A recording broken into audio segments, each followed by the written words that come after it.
going to come out and tell us the rules of engagement for a little cinema slapdown. Here's our referee, Ron Falzone, Columbia College, founder of Cinema Slapdown. Good evening, everyone. First off, let me ask, can we get the house lights up? That's very important. And I'd like to ask, is there anybody here who's ever actually been to a slapdown? Anybody? That's good. Okay. So what that basically means is all of you tonight are entering the cult. So if you would like to wait for a few minutes afterwards, there's a blood ritual. Slapdowns are very simple. All right. We started doing these about 9 years ago in the Cinema Art and Science Department at Columbia College. And our intention was simple, which is any movie can be debated, especially movies you don't think can be debated, where you think it's either just so good or so horrible. Let me tell you, Showgirls was one hell of a slapdown. We have been doing this for quite a while. We frequently will have celebrities come in to do the debates. So we've had everybody from Harold Ramis and Tim Kazurinsky to Father Michael Flager and Rod Blagojevich. I was the one in the vertical stripes, okay?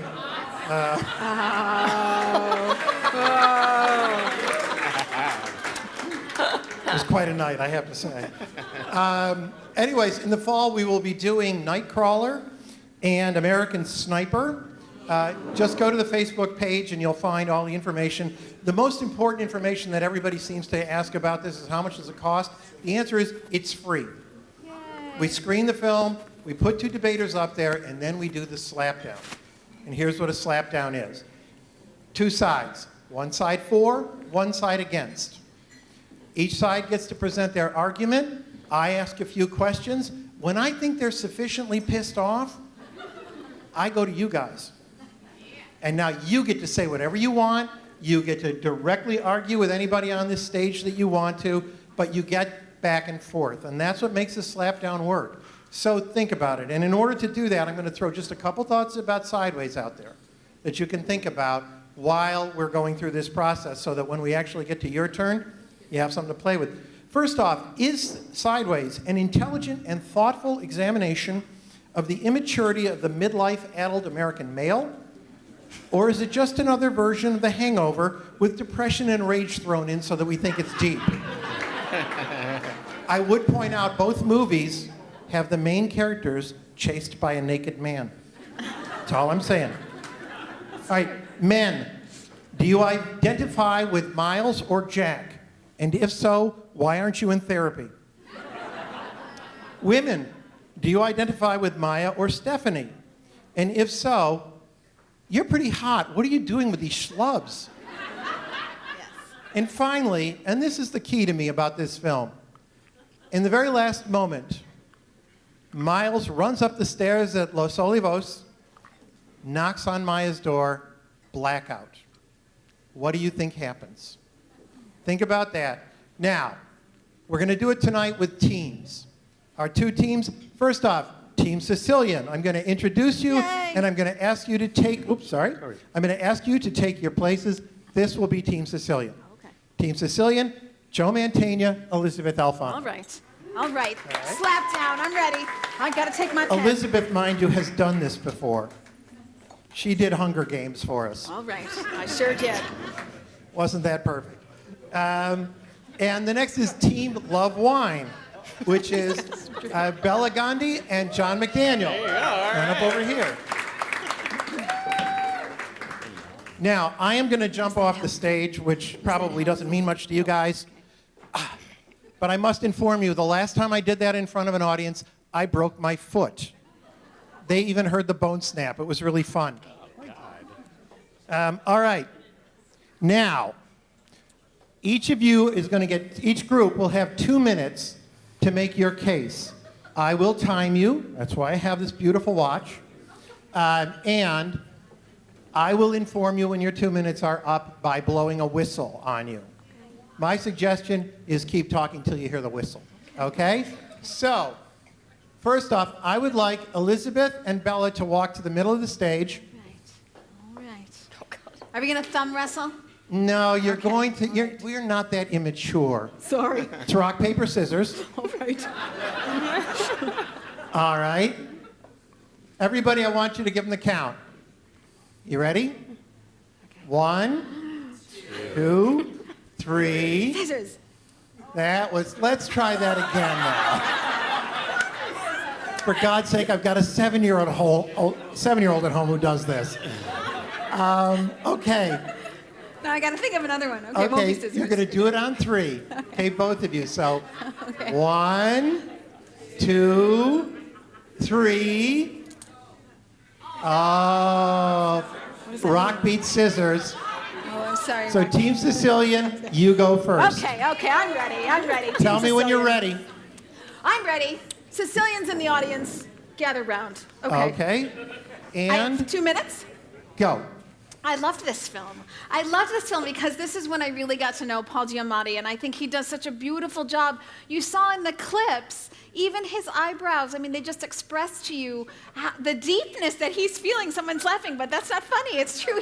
He feels so bad, and I loved learning about Paul through this movie because I think he's a beautiful actor, and I love what Alexander Payne, the director, does with him. So we didn't see it here, but there's that one clip when he's eating by himself his most prized wine bottle, and that clip where there is no dialogue. Again, I think Alexander Payne does a beautiful job here. There's no dialogue, and your heart sinks for him. And so I really feel that. And then I love watching the two buffoons together. The two guys go at it. They're sort of like a contemporary Laurel and Hardy, and I love to see them back and forth and switch roles. So you have Miles, who's this sort of depressed, kind of pathetic guy, and then also his pal, who's kind of pathetic too. But then they role reverse, and Miles comes to Jack's favor when he has to steal his wallet back. So I really thought that they were kind of a fun team. And Alexander Payne, I think, does a great job, not just in getting all the actors together, but the music, which maybe you noticed was the music that was playing when you walked in here tonight.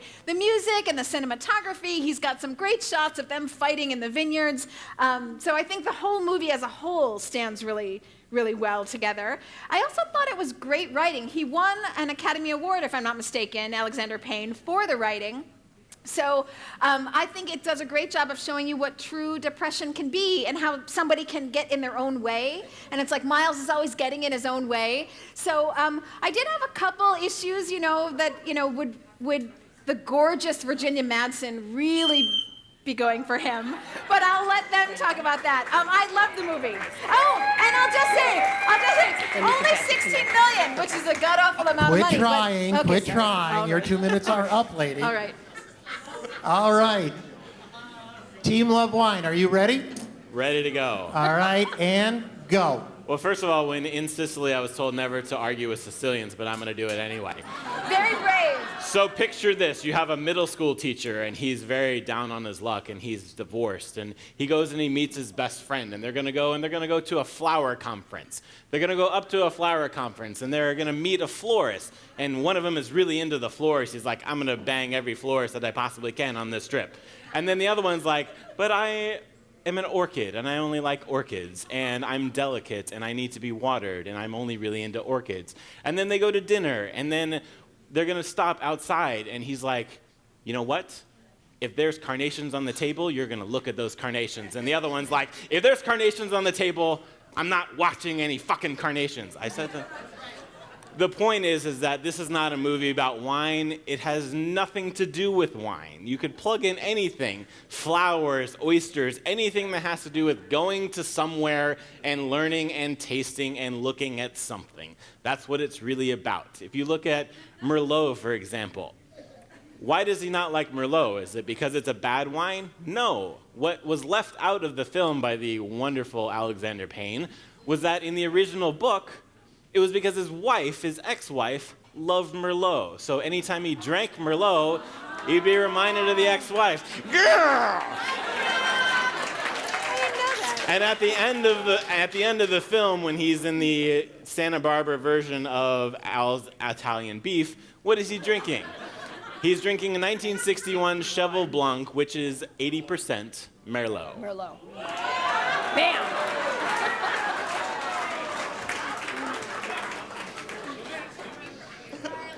do we just win and that's it, or? No, you did not win. Wait a minute. I'm waiting for a whistle blow. I thought there was a whistle coming. Or you still have to talk. No, but you do get a free bottle of Merlot. So Okay.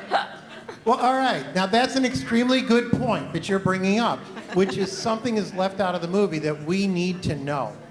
All right. So how does this jibe with our feeling about the film? Doesn't that impact, for one thing, it impacted Merlot sales when the movie came out. It impacted Merlot sales big time. Yeah, people stopped drinking. Did it impact Pinot Noir?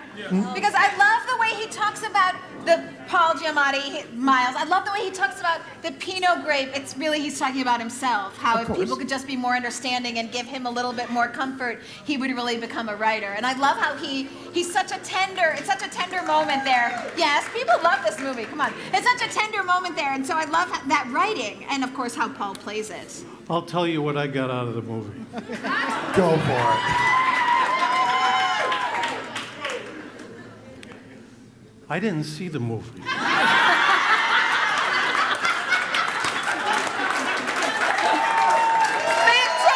right here. However, I've now been drinking the wine from the movie for the last 90 minutes, and I can barely feel my tongue. Therefore, whether you like the movie or not, I recommend you take down the names of the wines that they drank in the movie and have them.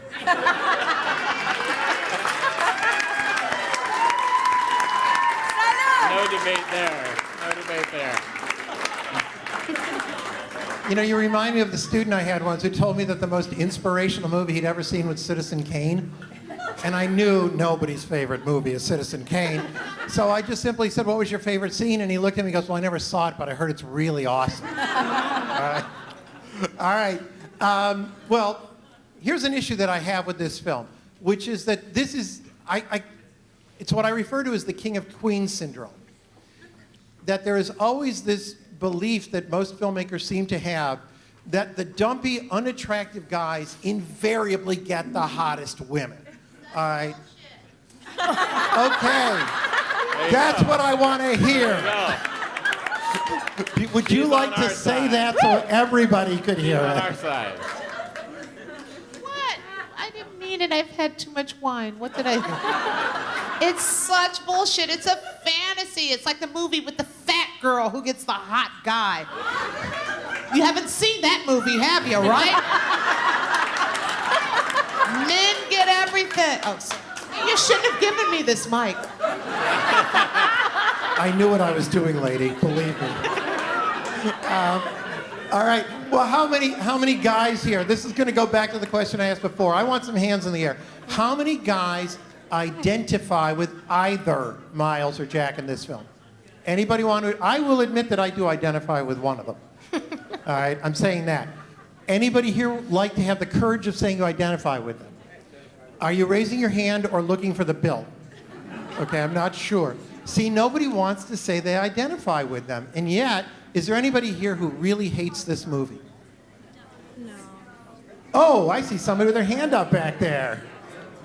You had your hand up, right? Okay, I'm going to ask you why you didn't care for this film. You can be as honest as you want, okay? But here's the mic. Well, in my job, I'm a therapist, and I just kind of felt like I was at work watching that guy who was so full of himself and depressed, and it wasn't enjoyable at all for me. There you go. Wow. Well, okay, wait a second now. Let's leap over to Bella on this one. Yeah. Because Bella's our relationship person. I agree with you. Almost every relationship in this movie was totally dysfunctional. And why? Because the men didn't even have good relationship with themselves, right? I mean, Miles' character, he's like, let's go visit my mom for her birthday. And he goes and he brings the requisite flowers. And then what does he do? During dinner, when things get bad, he creeps upstairs to her bedroom and opens the Ajax container in her underwear drawer, and he steals $1,000 from his mother. Terrible, terrible. Yeah, exactly. You're like, I steal from my mom too. That's awesome. Yeah, these guys don't have good relationships with each other. They're each trying to do what the other one wants. It's like, hey, Jack, it's your bachelor week, but we're gonna go out and have great wine and play great golf, and we're gonna do exactly what I wanna do. And what does the oversexed frat boy, Jack the infidel, say? You know what? Forget all of that. Get off your Lexapro. Get off your Xanax. You need to get your bones smooched. Right. So they're not listening to each other. They don't know each other. And this dysfunction pervades through the movie. So I sort of saw it as a film of redemption. So at the end, when he's going up, it's true, when he's going up the stairs to her house and he knocks on the door, I sort of see Miles as a changed man. That's my hope for him, at least. To get his bones smooched. No, you've been drinking. Again. No, it's because he's looking for connection more than anything, much more than sex. Miles is looking for connection. What happens, though, when he knocks on that door? What do you think happens? Oh, interesting. This woman says in the wrong movie. Like, that's a sentiment, but in for another movie. I think when he knocks on the door, he finally finds a relationship. So he's moved on from his ex to actually a better, more stable relationship. I mean, that's what they're hoping you're going to believe. And I do. I believe Miles is repenting horribly. I think the sky is a black hole, right? And all he's looking for, ultimately, like, he's got nothing on the inside. He says, I'm a washed up piece of excrement that's a small piece on a toilet paper floating out to sea. And so what happens? Like, Maya calls him and says, I think your manuscript is great, and I know it didn't get published, but I understand you now. And he's like, wow, a little external reinforcement. And what does he do? Drives his car and he goes knocking on the door. That's it. Well, that's where they end, yes, but she's encouraging him, stating that she wants something from him too. That's what I see, at least. So, yes, he's by no means a recovered person, but he's on the road to something better, this is what I liked about the movie, is that you see him grow. You don't see Jack grow ever, but you see him grow. But he's not Jack. It never actually happens. I think that gentleman, let's all admit that we are both Miles and Jack all at once, right? Oh, I'd like the whole audience to agree to that. Like we're a little. Everybody applaud, really. Thank you so much. We're a little sad, but we hope that we're not going to ever admit it. But for our bachelor weekend, we want to do more than play golf and drink Pinot Noir. Like, but thank God we're not actors. It's a combination of all those things. It's one man split into the two sides of that man, and at the end of the day, they both fail. I mean, if you look at what happens beyond the film, they both end up failing. That's one of the reasons why I thought it was such good writing. Is because in these two characters, it did take one man and sort of split him apart. And so I was glad that they won the Academy Award for this, and that they only did it on 16 million, which is, of course, a huge number, but not really in the film world. Is that right? I'm a little buzzed. I don't know. No, but I'll tell you this. I find it amusing as an actor to hear when things get discussed like this and dissected. Because I'm going to give you an example. I was doing this David Mamet play on Broadway. I think it was either Glengarry Glen Ross or Speed the Plow, whatever one of those plays. Anyway, there was a line in the play that was very bizarre. It was a line because the punctuation was very weird. And David Mamet is known for writing very specific kind of punctuation. He actually writes an iambic pentameter, and he writes very specific punctuation. So he put this comma and a period in a certain spot that made the line very strange. So it was like I,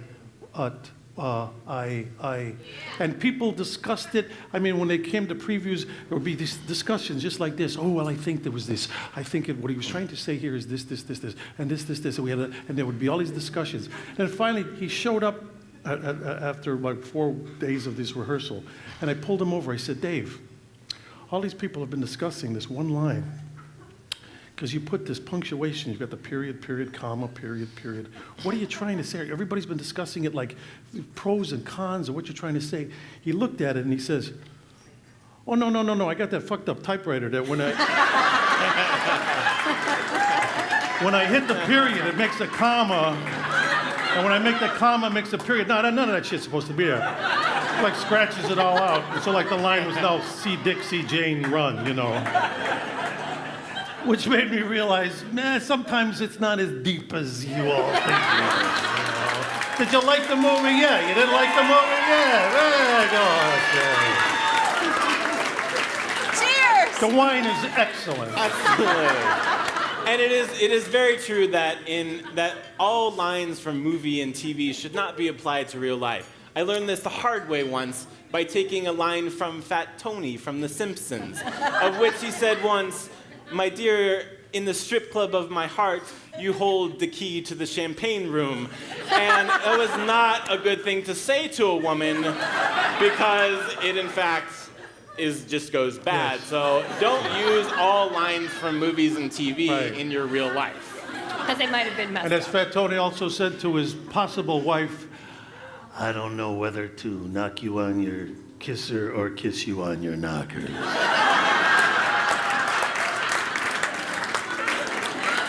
You heard it here, the original. There's also alcohol, the solution to and the problem for all life's problems. The cause All and life's solution, problems, absolutely. Absolutely. And who knew we were going to go here tonight? Now, I'm actually going to go back for a minute to that earlier scene that Bella mentioned. I know the first time I saw this movie, I had a really hard time where 5 minutes into the movie, this guy's ripping off his mother for $1,000. Yes, me too. Terrible. Did anybody have a problem with that moment? I mean, it would strike me as, not a moment in which you're going to like this guy. That's right, but it sets him up for redemption. That's one of the things that I liked, is that arc in the movie. He never paid his mom back. You are a And very he didn't tell jaded her. crowd, I'll just say.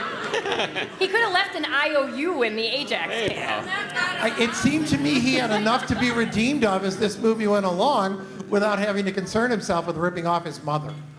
Well, no, I don't think so, actually, because he's just sad throughout the movie. It's not his fault that his novel isn't getting published, etc. These are things happening outside him. So, Oh, yeah. What now?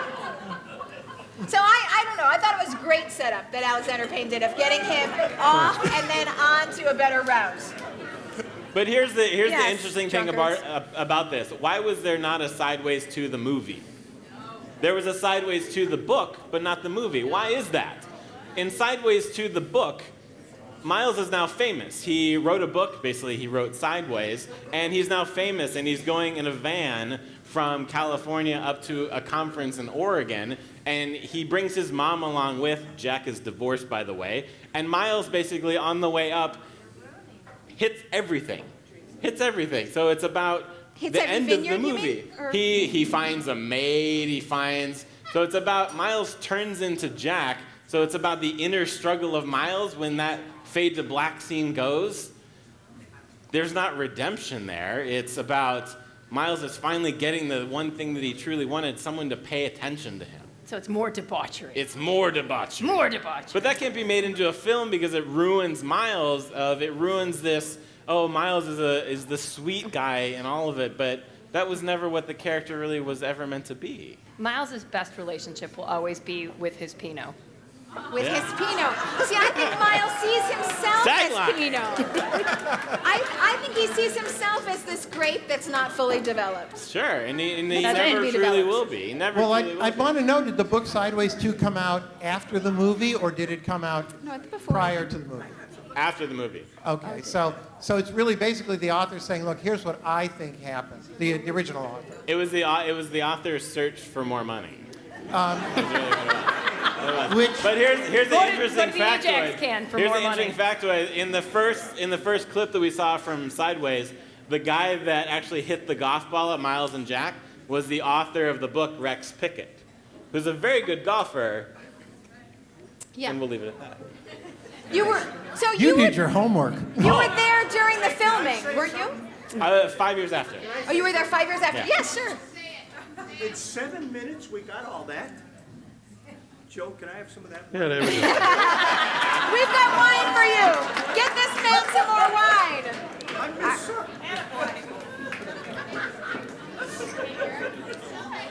So what about the audience? Anybody else have any more comments? Any other shots out from you guys? Can we argue that? No offense. Does anybody else have What? thoughts on the film? Did I see a hand up over here? Lynn. Who's, who? Lynn? No, don't come over here. I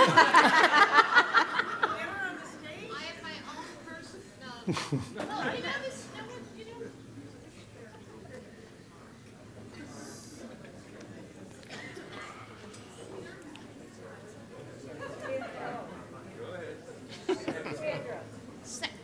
did I forget her name? Well, I saw the film in the theaters, and I think I saw it one more time, but what really resounded with me was when Sandra Oh hits the character with the motorcycle helmet. Again. And fucks him again. up. She breaks yes, his many nose. times. Yeah. Yeah, and that's just like, I think that's what the film was about. It was about romance. It was about disrupting or hurting people, but someone actually getting revenge. Well, not revenge, but just reacting. People reacting. You hurt me, I fucking hit you with a motorcycle. Again and again. Helmet. Yes, it was very visceral. and Yeah. draw blood. Because Yeah. wasn't there another scene where there's like the family and he's jumping out of the window and running down the street half naked? Totally naked. All the way naked. All the way naked. Yeah, All the way that's what naked. this movie, I mean, it had this kind of elitist, like, oh, the wine and the foodie thing, but then it had this, like, blue-collar, trailer park, like, crazy-ass, love, do me wrong, I'm gonna react and kill you kind of thing happening. Okay, I'd like see- to talk about that, please. I thought that was a scene, again, redemption for Miles. He actually gets courage and he becomes brave when he starts standing up for Jack. Not that I think Jack needs it, but Jack, who's now slept with the waitress after he's been beat over the head with a helmet, he decides to sleep with somebody else right before he's going to get engaged. And Jack sort of goes on a limb for him. Jack, who's this Miles, who's this mild character, decides to go on a limb for Jack and really becomes brave. And so you see these bright moments for Miles, which is why I think in the end he redeems himself. What's interesting about that is that if you look at the actual place that they were at in Santa Barbara wine country, people think like, oh, wow, it's so beautiful and all these wonderful vineyards and this place where you can kind of get away.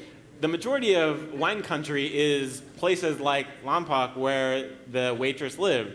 The hitching post was where it's all very blue collar kind of people that you go up to a place where you think, oh, I'm going to find romance, and you find people that are just trying to get by every day and they're just people. I mean, I lived in that town for 3 years, and why I'm not married is that, I wasn't married when I moved there, I don't have any kids, and I didn't own a horse.